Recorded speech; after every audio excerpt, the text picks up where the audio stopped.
Hello guys! Welcome back to my channel. Okay, and awa po ng Diyos, meron na naman po tayong panibagong vlog. But before I start guys, please don't forget to hit the subscribe button kung hindi pa po kayo subscriber. And please click the notification bell para po updated kayo sa mga videos ko. Thanks in advance guys! At ayan na nga guys, so bali ito na yung ating 10th day no, ng construction. No? Actually hindi pala construction, renovation. No? Ayan guys, so napapansin niyo naka-grills na tayo. Grills, okay. Yan. So, bali yung wall lamp ko medyo nabasag eh, no? So, sandali. Pasok tayo guys, ha?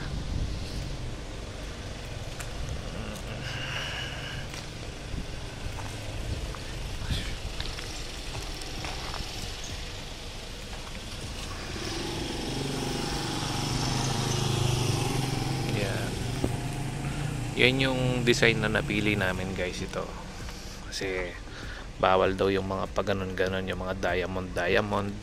So ayan yung naging design na plain lang, pahiga, pero nagmatch itong plain na to dito guys sa ayan, dito sa aluminum na grill nito. Actually aluminum yan pero solid. Ayan. So ganyan lahat ang ginawa ko guys, medyo nakapalabas. Ayan, nakapalabas para pwedeng sampayan yung ilalim, no.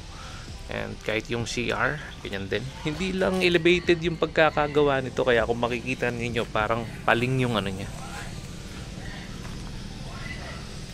Yan o, maluwag dito, manipis dito, yung white. Hindi pantay kasi yung mismong wall, no? So yan pala yung ano natin guys, napili nating tiles, no? Napakaganda ng tiles guys. Ito yung gusto kong i-share sa inyo, no? Kasi dahil kasama akong gumawa eh. So dali guys, ha? Buksan muna natin. By the way, pinalitan ko yan ng deadbolt, no? Dahil yung huling lock ko dito guys eh, pinasok, di ba kung natatandaan ninyo, pinasok yung bahay ko ng mga unknown. Alam nyo na. Yan. So, kailangan ng konting tulak dito guys. Okay. Yan. Okay, so yan ang unang-unang bubungad sa atin, yung ating tiles. Yan guys, no?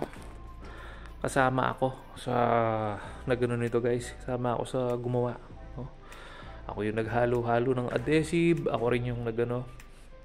And then guys, yung mga faring, mga tubular, mga carrying channel, future room door natin, merong opening, medyo pangit, no? Hindi ko alam na merong opening na ganyan. Paano daw siya, bihira daw yung yung closed na ganyan. So by the way, ayan guys, ang after kung natapos itong tiles natin, no, ayan, kung napapansin nyo, meron tayong insulation dito at meron pa tayong insulation doon. Dahil yun guys ay pina-insulation ko ang ating bubong, no? Kasi originally walang insulation ng nilagay ng Amaya, no? So sadly, dahil nga bare unit lang ang ating unit, wala pa silang insulation. So malaking bagay kasi ang insulation na to guys, kung sakaling ayan na nga, mainit at nasa tapat kayo ng araw lagi, no? Morning and afternoon. So malaking bagay yan. Ayan guys, so medyo nakakasana yung mga carrying channel natin, no? Ayan yung mga faring, meron na tayong isang faring. Yung ano nito guys is faring din, no? Yung wall angle natin. Hindi ko siya ginawang wall angle kasi para mas matibay yung hagod, no? Ayan.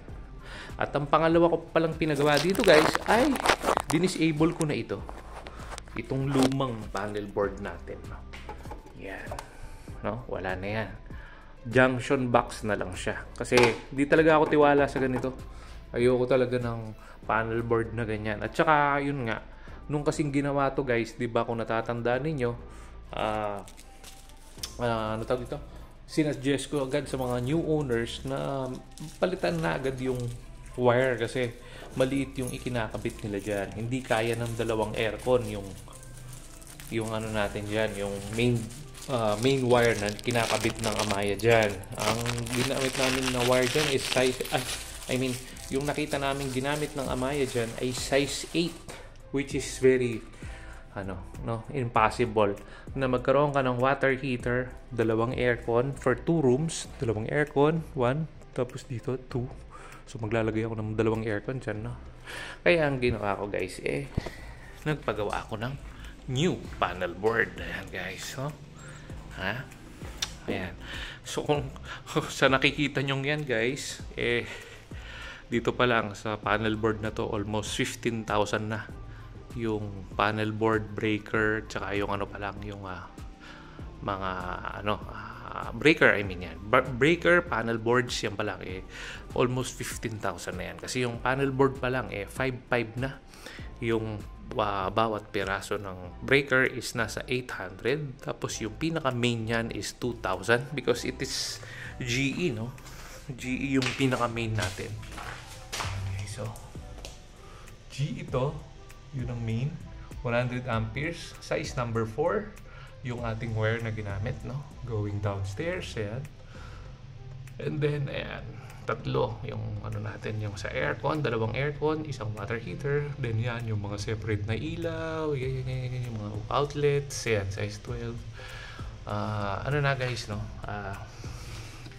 Kung talagang aanin mo, pangmalakasang bahay na, pangmalakihang bahay na to, itong mga ganitong klase ng breaker, bolt-on type ng mga ganito, no? Ayan. So ayan guys, na-set up na, konting-konti na lang guys, mabubuo ko na ito. At ang plano ko guys, itong dito sa area na ito yung gagawin kong room, no? Isang room dyan.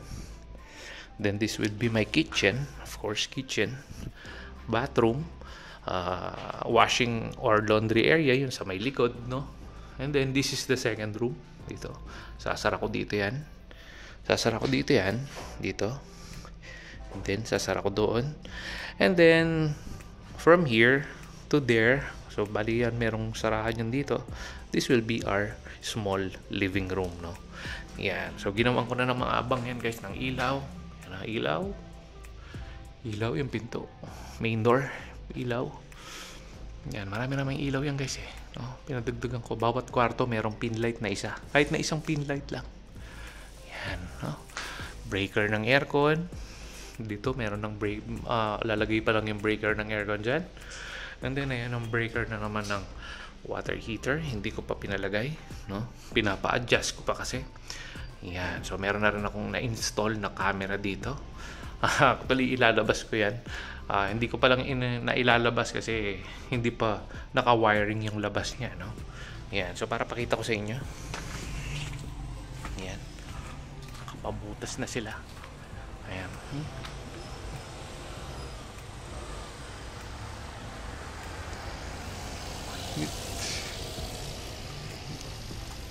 Yan. So ayan yung nakita nyo guys, yung abang ng mga ilaw at saka mga bukilya. By the way, ayan, dahil nga aluminum po yung ating grill sa labas, no? So medyo malambot yun. Pinag-grills ko rin yan. Ayan, sa loob. Ayan. And then of course, yung ating opening or fire exit na window grill ay nandito, no? Ayan guys, no? Ayan, meron tayong lock dito. Ayan, no? Na-open yan guys. Ayan. So yan, no? Pinalagyan ko rin ng additional light dyan, additional light dito. Then yan yung original light natin. Then ayan na guys,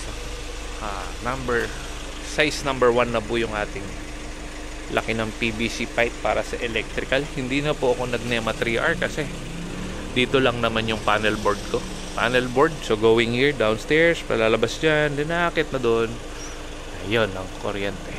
And hopefully guys, maalis na yan yung punong yan kasi napaka-hassle ng puno na yan dahil baka kung sakaling bumagyo tamaan ang ating kuryente at mawala ang ating line, no?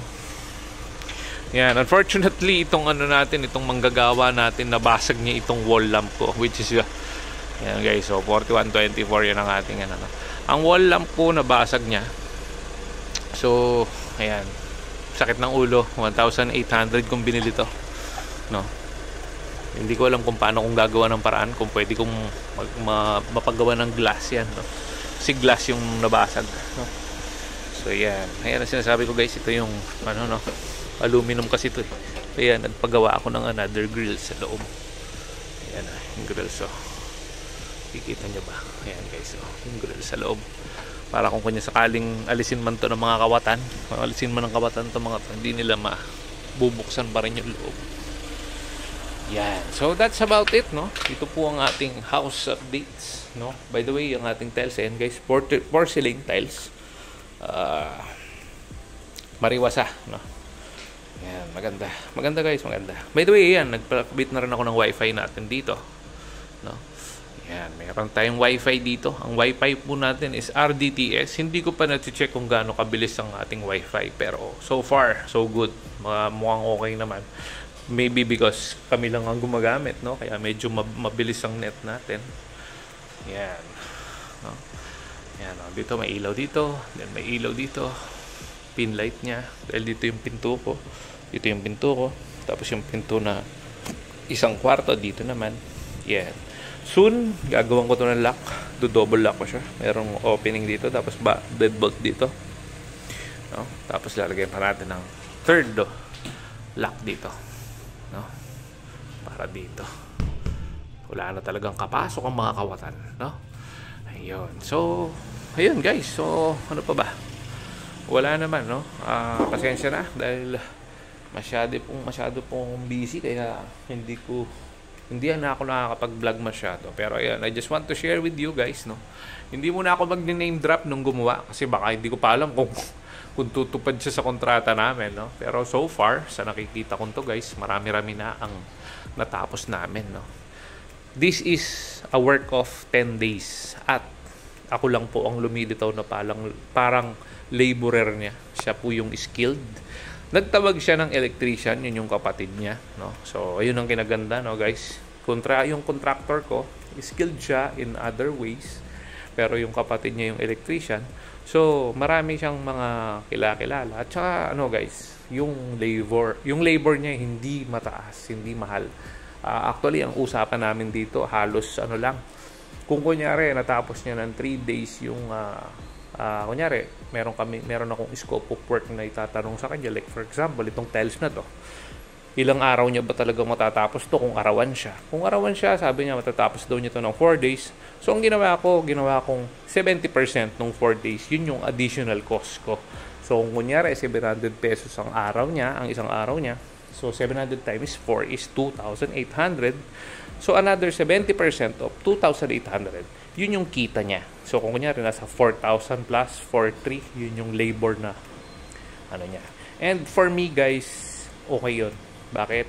Kasi guys, kung talagang papa-estimate nyo yan sa mga engineers, papagawa nyo yan, baka itong laki ng bungalow na ito, baka kahit ano pa lang, presyo na ng tiles at saka ng materials. By the way, nagpuro ako na adhesive dito. Pure adhesive ang ginamit ko rito para po maganda talaga at walang kapak, no? Hindi nagkakaproblema. Makapal lang inabol namin. Ito guys, so ayan, makapal. Makapal yung hinahabol namin, kaya medyo marami po kaming adhesive na ginamit. So ayoko namang ng name ng tile adhesive, no? Kasi hindi naman tayo sponsored. Pero ang ginamit po namin dito is heavy duty. So ang ating heavy duty na tile adhesive ranges from 350 to 500, no? Depende sa brand. Yung mga kilalang brand, medyo mahal na talaga, no? So doon lang ako sa hindi alam ang brand, pero alam kong marami ng napatunayan, no? Yan. So ayan guys, so nakabaklas lahat ng mga outlet ko, mga switch ko. Yan, nagpadagdag ako ng switch dito guys para sa ating microwave oven. And then ito separate din to para sa ating ref at saka dispenser. Ano ba? Ayan guys. So yan guys, konting panahon na lang. Maybe March, target date namin nung contractor ko. March second week maglilipat na kami dito. And probably bibili na rin ako ng aircon ko, so that ready na at lilipat na lang po kami, no. Ay, by the way, we decided to to transfer here kasi para hindi na lang din kasi nadodoble ako guys kung kunyari nakatira ako sa ibang bahay na nagrerenta ako, and then at the same time nagbabayad ako ng monthly dito. So we decided to keep the house. Actually, nung dati dahil nagkakaproblema ako sa puno, no, dahil nirereklamo yung puno diyan sa labas, no. We almost have this property sold na, no, kasi na di-depress ako kasi walang makatulong sa amin. However, yun nga yung bagong admin manager natin dito, no, si Miss May, no. I hope makonsider siya sa mga tao, and she understands everybody's needs, no.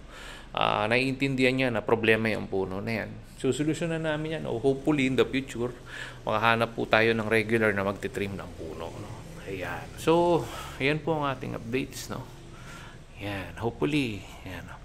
Iisa-isahin ko muna yan, guys. Hindi ko muna sasabihin sa inyo kung ano yung detalye niyan, no. Pero, yan, at least for the meantime, ayan po ang ating bahay right now, no. Yan, layo ko ng konti. Okay. Yan, no. Napakaganda, guys, no. Wala akong masabi. I can't wait. Kasi dito pa lang, nakakagana to. Itong tiles na to, sobrang ganda. Tignan nyo naman yung tiles na ginamit ko, guys, no.